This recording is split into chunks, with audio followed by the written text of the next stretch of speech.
Painted painless learning. નમસ્કાર વિદ્યાર્થી મિત્રો, આજે આપણે ધોરણ 9 સામાજિક વિજ્ઞાન એકમ કસોટી તો એના અંગે તમારી સમક્ષ પ્રશ્નો લઈ અને આપણે ઉપસ્થિત થયા છીએ. તો વધારે સમય ન બગાડતા આપણે પ્રશ્નો જોઈએ. હવે પ્રશ્ન એક છે યોગ્ય જોડકા જોડો. બરોબર છે, પ્રશ્ન એક છે યોગ્ય જોડકા જોડો. પહેલું છે મુસ્લિમ કોમવાદના પિતા તરીકે કોને ઓળખવામાં આવે?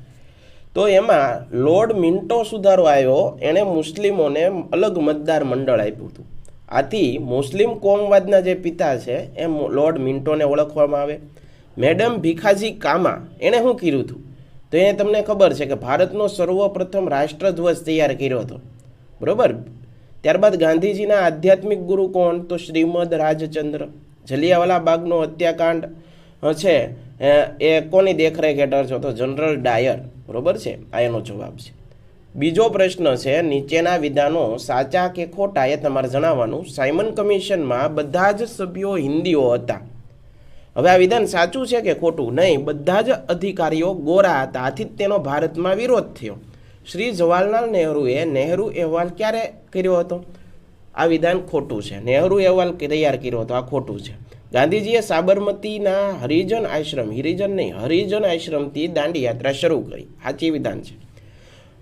હિન્દ છોડો લડત સમયે ગાંધીજીએ પ્રજાને સૂત્ર આપ્યું કરેંગે યા મરેંગે. એકદમ સાચું વિધાન છે મિત્રો. ગાંધીજીએ પહેલી ગોળમેજી પરિષદમાં હાજરી આપી, તો આ પણ વિધાન ખોટું છે. પહેલી ગોળમેજી પરિષદમાં નહીં, બીજી ગોળમેજી પરિષદમાં ભારત તરફથી એક ગાંધીજી હતા. સાયમન કમિશનનો વિરોધ કરતા થયેલા લાઠી માર્ચથી લાલા લજપત રાયનું મૃત્યુ થયું હતું. આ વિધાન સાચું છે. ત્યારબાદ પ્રશ્ન 3, નીચેના પ્રશ્નોના એક કે બે શબ્દોમાં ઉત્તર લખો.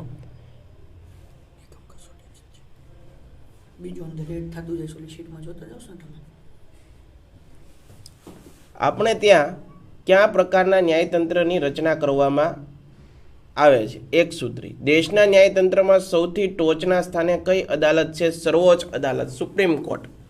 મિઝોરમ અને ત્રિપુરાની વડી અદાલત કયા રાજ્યમાં આવેલી છે? અસમ રાજ્યની અંદર. સર્વોચ્ચ અદાલતના ન્યાયાધીશોની નિમણૂક કોણ કરે છે? રાષ્ટ્રપ્રમુખ. વડી અદાલતોના ન્યાયાધીશો કોને સંબોધીને પોતાનું રાજીનામું આપી શકે? રાષ્ટ્રપ્રમુખને.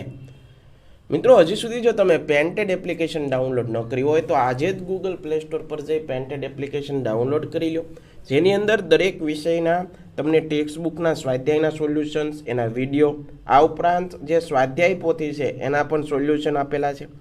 તમારા તમામ ડાઉટ્સ ક્લિયર કરાવવામાં આવશે. તમને ટેસ્ટ મટીરિયલ્સ, ટેસ્ટ સિરીઝ, આ બધું ઘણું બધું સાહિત્ય જે વિદ્યાર્થીઓને પોતાના અધ્યયનની અંદર મહત્વપૂર્ણ આપે એવું છે, તો એનો સંપર્ક કરો. આ ઉપરાંત જો કોઈ વિદ્યાર્થી ભાવનગરની અંદર વસવાટ કરતા હોય તો તેના માટે ધોરણ 8 થી 12માં ધોરણના તમામ વિષયોનું વિષય વાઇઝ સોલ્યુશન આપતી આલ્ફા એકેડમી નામે ઇન્સ્ટિટ્યૂટ કાર્યરત છે, એનો પણ તમે સંપર્ક કરી શકો. પ્રશ્ન 4, નીચેના દરેક વિધાનોની ખાલી જગ્યા માટે આપેલા વિકલ્પોમાંથી સાચો વિકલ્પ શોધી અને એની જગ્યા પૂરો. પૃથ્વીના ધરીનમનને કારણે થાય છે ઋતુઓ બદલાય છે. ભારત સરકારની હવામાન વિભાગની મુખ્ય કચેરી ખાતે આવેલી છે દિલ્હી. શિયાળા દરમિયાન ક્યારેક થતી વર્ષા પાકને ફાયદાકારક હોય છે? રવિ પાકને ફાયદાકારક હોય. રવિ પાક શિયાળામાં લેવાય. ભારતની મહત્વની ઋતુ કઈ છે? તો ભારતની મહત્વની ઋતુ ચોમાસું. ઓક્ટોબર હીટ ગુજરાતમાં કયા નામે જાણીતી છે? ભાદરવાના તાપ તરીકે. પ્રશ્ન 5, નીચેના પારિભાષિક શબ્દોની સમજૂતી આપો. હવામાન. હવાનું તાપમાન, તેનું દબાણ, તેની ગતિ, તેમાં રહેલો ભેજ, આકાશની સ્વચ્છતા કે તેમાં રહેલા વાદળોનું પ્રમાણ, વરસાદ વગેરેની પરિસ્થિતિને હવામાન કહેવાય. આબોહવા એટલે શું? આબોહવા એટલે 135 કે તેથી વધુ વર્ષાના સમયગાળા દરમિયાન અનુભવાયેલી હવામાનની ઋતુ સંબંધિત પરિસ્થિતિને આબોહવા કહે. ત્રીજું, હિમવર્ષા. હવામાં રહેલા ભેજનું અતિશય ઠંડીના કારણે હિમ અથવા બરફના કણોમાં રૂપાંતરણ થઈ ત્રણ જેવા સ્વરૂપમાં વરસવું એને હિમવર્ષા કહેવાય. ભારતમાં માત્ર હિમાલય ક્ષેત્રમાં શિયાળામાં આવી હિમવર્ષા થાય છે. ચોથું, પહાડનો વાતાભિમુખ ઢોળાવ.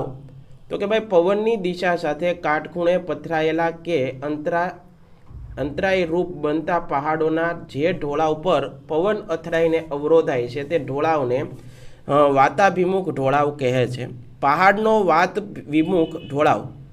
પહાડના વાતવિમુખ ઢોળાવની ઉલટ બાજુએ આવેલા ઢોળાવ વાતવિમુખ ઢોળાવ કહેવાય. નૈઋત્યના મોસમી પવનોના સંદર્ભમાં પશ્ચિમ ઘાટના પૂર્વ તરફના ઢોળાવો અને હિમાલયના ઉત્તર ઢોળાવો વાતવિમુખ ઢોળાવ છે. તો આશા રાખું તમને આ પ્રશ્નો સમજાણા હશે, એના જવાબ પણ તમને આવડી ગયા હશે. ફરીવાર આવા અવનવા સોલ્યુશન સાથે તમારી સમક્ષ અમે રજૂ થતા રહીશું. ત્યાં સુધી અમને રજા આપો. જય હિન્દ, જય ભારત. ધન્યવાદ મિત્રો. Painted Painless Learning.